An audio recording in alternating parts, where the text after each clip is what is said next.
One Again TV, quand le rap rentre dans ton existence.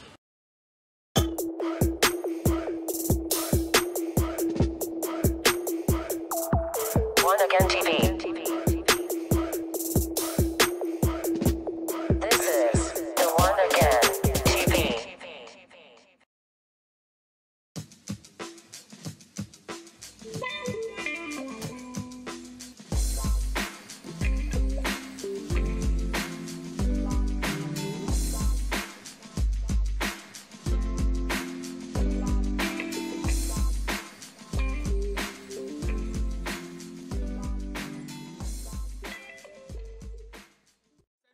On est en direct de One Again TV, site international avec Cartel Son.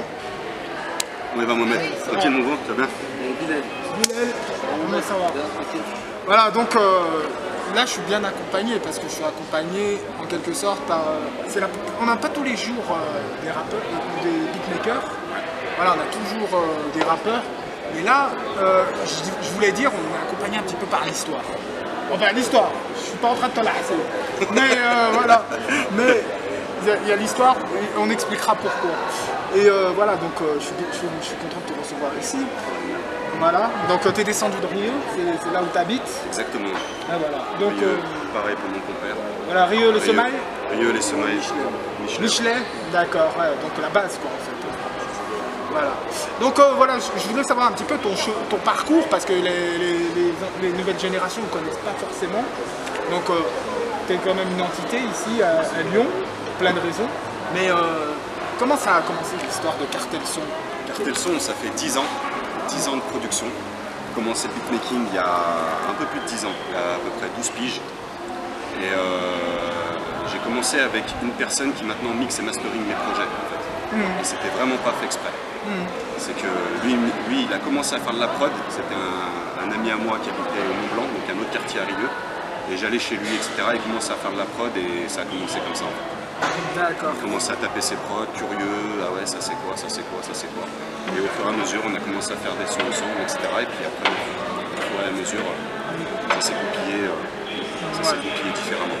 Donc toi tu étais prédestiné au beatmaking J'ai toujours kiffé la musique, tout le temps. voilà. Mais t'étais pas un kicker? Non, franchement non. J'ai déjà essayé, mais ça a pas, le feeling y était pas. ouais, je préfère plus taper une prod, plus de feeling, tu vois, plus de. Ouais, je suis dans mon élément que de rapper ou de faire du scratch ou d'être DJ, etc. J'aime bien, mais c'est pas, il n'y a pas le petit truc, tu sais. Ben, pour les jeunes, le rôle du beatmaker, si on dans la matrice du rap, t'as le rappeur, t'as le beatmaker, t'as le producteur, enfin le beatmaker c'est un producteur. Ouais, ça peut être un producteur aussi ou ça peut être simplement un beatmaker aussi. Ouais, voilà. Son rôle il est dans l'échelle, il est très très important. Si jamais tu enlèves le beatmaker, l'échelle tombe complètement. Ça dépend de l'artiste et ça dépend le beatmaker. Ouais, voilà. T'as un beatmaker qui peut être très talentueux, il peut te rehausser le niveau d'un son par rapport à la prod. Il y a des gens qui peuvent écouter des sons par rapport à une prod et il y a des gens qui peuvent écouter un son par rapport à l'artiste. Donc ça match pas, voilà, chacun a son rôle en fait. Et quand tu arrives à avoir un artiste qui tombe exactement dans ton type de production et ça colle, tu vois, tu sens qu'il y a voilà, une symbiose qui est en train de se créer, là t'as tout fait. Ah ouais, ça arrive souvent cette symbiose. Tu le sens. Ah ouais.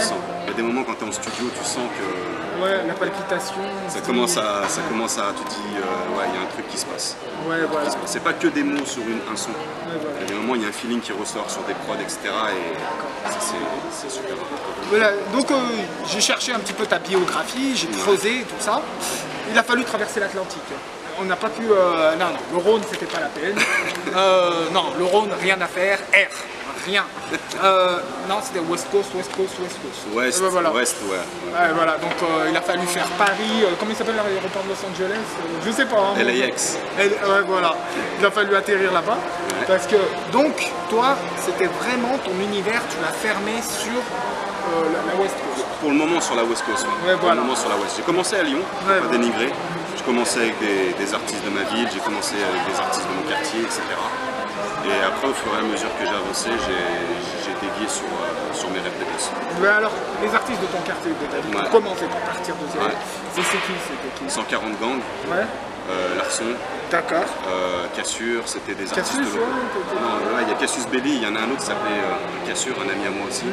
Ça a commencé en entonnoir en fait. Ça a commencé en huis clos, on était tous là, on était tous réunis, on écoutait, ça rappait, ça balançait des instrus, etc. Ça a posé sur des projets locaux, etc. Et puis après, au fur et à mesure, ça s'est élargi. Et parmi des artistes qu'aujourd'hui, qui sont d'actualité aujourd'hui, par exemple, tu as eu Article Théos. Article Théos, ouais, depuis très longtemps. Ça fait bien 8 ans qu'on a commencé à bosser ensemble. J'ai bossé aussi avec des anciens comme Quenbe, je ne sais pas si ça te dit quelque chose. Quenbe, il y a eu d'autres artistes, vraiment, ça a bossé pas mal avec les gens qui ont. Ça a pas mal bossé avec les gens qui ont. Dans nos têtes, l'heure n'est pas à la fête. Car on connaît leur secte, frère c'est sec. Même pire infect, agaçant comme un insecte. Pendant qu'ils inspectent le texte, appuie direct sur éject, j'appuie l'échec.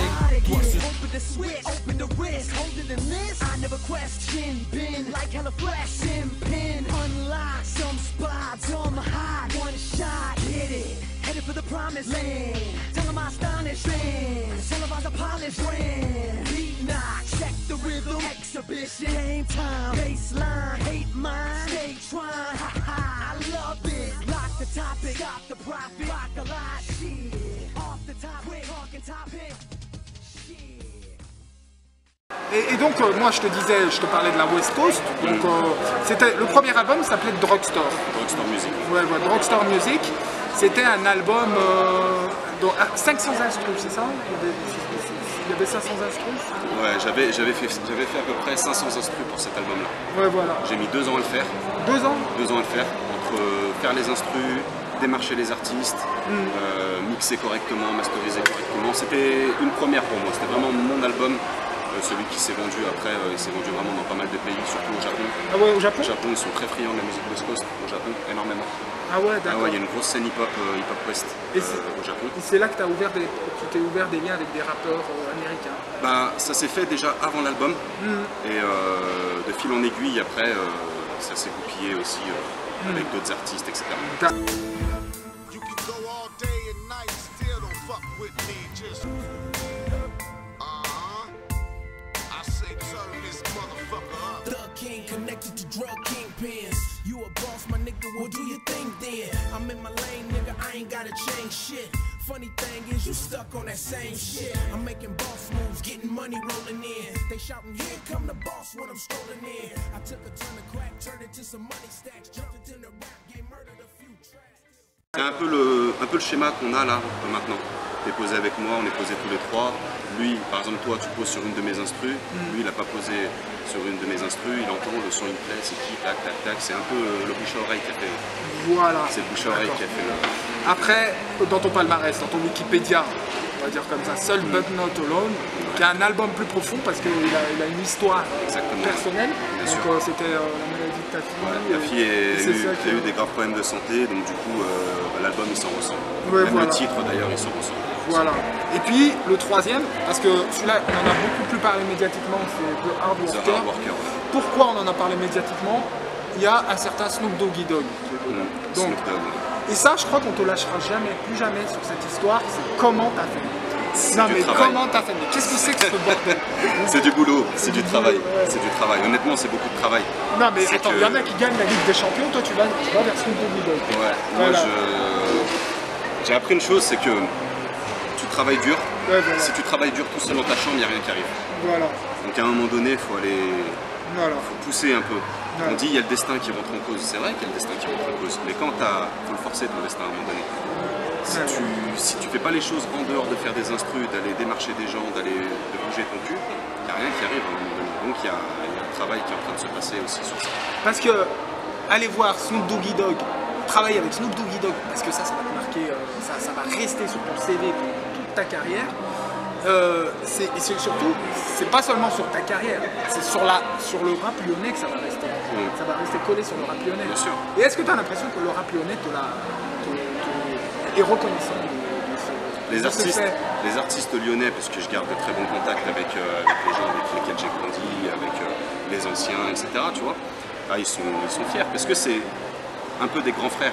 Tu sais, il y a des artistes qui ont fait une certaine carrière à Lyon, qui étaient là depuis le début, tu vois. Et ces gens-là, Lucien Cézès, des Cassius Belli, Sampler aussi, pas dénigré, Sampler il se bouge les fesses aussi, etc. Il y a des artistes, tout ça. C'est un peu des vétérans, tu vois. C'est nos vétérans à nous, tu vois.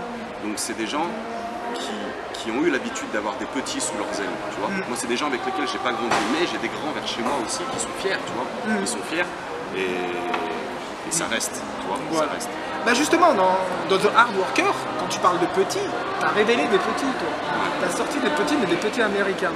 Il y en a, moi, Sampler, par exemple, quand tu disais Sampler ou d'autres rappeurs, ils révèlent des petits français, toi tu révèles carrément des petits américains. Toi tu vas dans l'autre sens des choses. Ouais, je vais dans l'autre sens des choses, parce que je suis proche en fait de cette musique-là. Le fait de travailler avec des artistes de Los Angeles, c'est pas un hasard en fait. C'est que moi j'ai grandi avec cette culture-là. C'est que j'ai eu la chance d'avoir deux grands frères qui écoutaient beaucoup de rap américain, qui écoutaient beaucoup de musique afro-américaine déjà dans la globalité, beaucoup de soul, beaucoup de blues, même du roots, la Motown, etc. et d'autres moins connus. Et du coup tu grandis dedans. T'as une certaine sensibilité qui arrive avec des... Ça palpite quoi. Il y a des musiques, voilà, ça reste. Donc du coup, c'est dans l'air du temps après. Voilà, ouais. Un des petits que tu as sorti, c'est Lil Woofy Woof. Lil Woofy Woof, ouais. Lui, il travaillait déjà avant sur d'autres projets. Donc il faisait pareil, des mixtapes, etc. Et ce gamin-là, il a posé déjà depuis le premier album, depuis Rockstar Music déjà, il y a 5 ans. Déjà. Et avant, il s'appelait pas Lil Woofy Woof, il s'appelait Young Dazzy.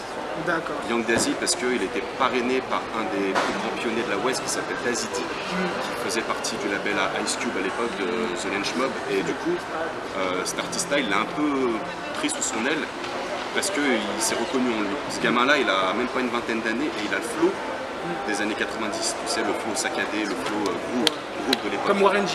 Comme Warren G, comme The Twins, comme tous ceux, tu sais, voilà, c'était un certain flow californien. Voilà.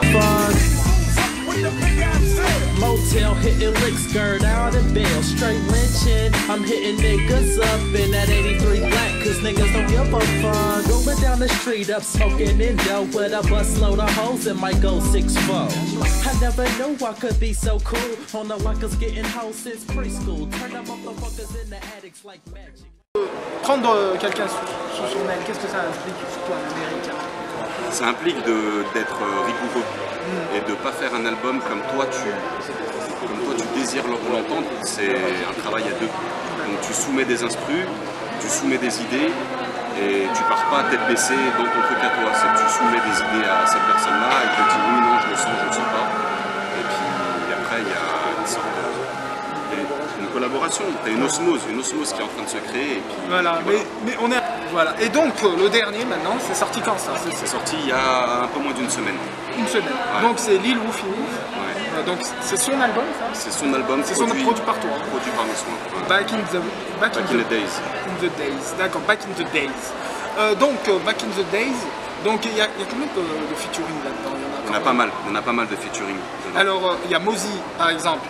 C'est une des personnes avec lesquelles je m'entends mieux, parce que tu as le côté professionnel qui rentre en compte, mais tu as aussi le côté humain, le feeling le feeling. Et quand il pose sur des sons à moi, j'ai pas besoin de faire des ouf. J'ai pas besoin de lui dire voilà, je lui donne juste le thème, et à chaque fois qu'il m'envoie un couplet ou un refrain, c'est quelqu'un de très éclectique. Le mec il chante, le mec il rappe, il fait de la guitare, il fait de la batterie, il est très ouvert au monde de la musique. D'accord. Donc il a travaillé avec Tupac, il a réalisé des sons avec lui, il était beaucoup avec lui. Il a travaillé avec lui, il a fait 4 sons sur Me Against the World. Sur l'album de Tupac. C'était lesquels? C'était Lord Knows, How Low, il a produit Dear Mama. Et il a fait aussi un autre son, je me souviens plus, mais il était sur l'album Me Against the World avec d'autres comme Tony Pizzaro. Et il a fait Changes? Il a fait la première version de Changes. Après, quand Tupac est mort, ils ont changé l'instru. Ils l'ont rythmé un petit peu. Ouais, ils ont changé l'atmosphère. Tu sais, c'est marrant quand tu écoutes les unreleased de Tupac sur lesquels ils posaient, quand tu écoutes ce qu'ils ont fait après, c'est carrément différent. D'accord. Sans qu'une fois que le fond il est fini, que ça y est, on a posé avec Snoop. Ça y est, c'est fini. Parfois, c'est ce que je disais à Bilal. Parfois, je cogite pas en fait. Ah ouais? Parfois, je cogite pas, c'est que j'avance. Donc, tu vois, mine de rien, quand tu te poses et que tu fais ton listing, franchement, t'es fier. T'es fier parce que tu te dis qu'il n'y avait pas de gros label derrière toi pour appuyer le truc en fait. Il faut bien préciser une chose, toi tu travailles en indépendant. C'est ça, totalement indépendant. Underground, indépendant. Underground, ouais. Là, je viens juste de signer un contrat de distribution, c'est tout neuf, avec Empire Distribution. C'était l'année dernière? C'était il y a quelques mois, là. J'ai signé avec eux. C'était pas au moment de... Non, ça c'était sur un autre label qui s'appelait IMF, qui ont distribué l'album d'ailleurs et tout, qui s'est retrouvé à Walmart, il y avait pas mal de magasins et tout. C'était pas longtemps après que t'es sorti celui-là. C'était pas longtemps après, j'ai eu des contacts et tout pour sortir sur Empire Distribution, et Empire Distribution c'est une grosse firme qui produit des gros artistes mainstream dessus. Donc celui-là il n'est pas sorti sur Empire Distribution parce que quand j'ai signé le deal j'avais pratiquement terminé l'album et ça n'a pas pu se faire. Pour des raisons légales aussi, pour d'autres raisons c'était un peu compliqué. Mais les autres projets qui vont sortir, plus les singles vont sortir via Empire Distribution. Ah, donc, tu continues à travailler? Si on me demande, bien sûr, il n'y a pas de souci, mais j'ai produit déjà pour des Lyonnais là, dernièrement. Dernièrement, c'est qui par exemple? J'ai produit pour DL de Gazi Blood, c'est un artiste aussi très underground. Ouais. Donc j'ai produit pour lui, j'ai produit à Madlo, etc. Lui, DL, il fait des projets solo là pour le moment, donc je crois même que j'ai un album qui va sortir, c'est que des prods à moi, mais c'est carrément différent. Les gens ils vont écouter l'album, ils vont se dire mais c'est Cartel Son qui a fait les prods, c'est totalement différent. C'est vraiment des prods plus limite new-yorkaises, plus à la Freddie Gibbs, je sais pas si tu connais, un peu plus dark, on va dire. C'est d'autres atmosphères. J'aime bien les challenges. J'aime bien me dire tiens cet artiste là il pose sur tel type de son, on va essayer d'axer ça sur tel type de son. Dès l'intro ça tient la distance. Dingue, comment nos thèmes ont le don d'affole l'assistance. Je les ai en point de fuite. En fin de compte ici y'a point de fuite. Et si tu cherches de la détresse, elle se cache dans plein de feats. Pire génération court, tu connais la phase. Plus vénère à son tour, va chercher avant. On pisse dans les violons vu qu'on tchatche comme des moulins à vent. Je suis daron à mon tour, tu connais l'adage. Quand trop vont perdre sans jouer. On trouvera quand même des beatmakers, par exemple à Lyon.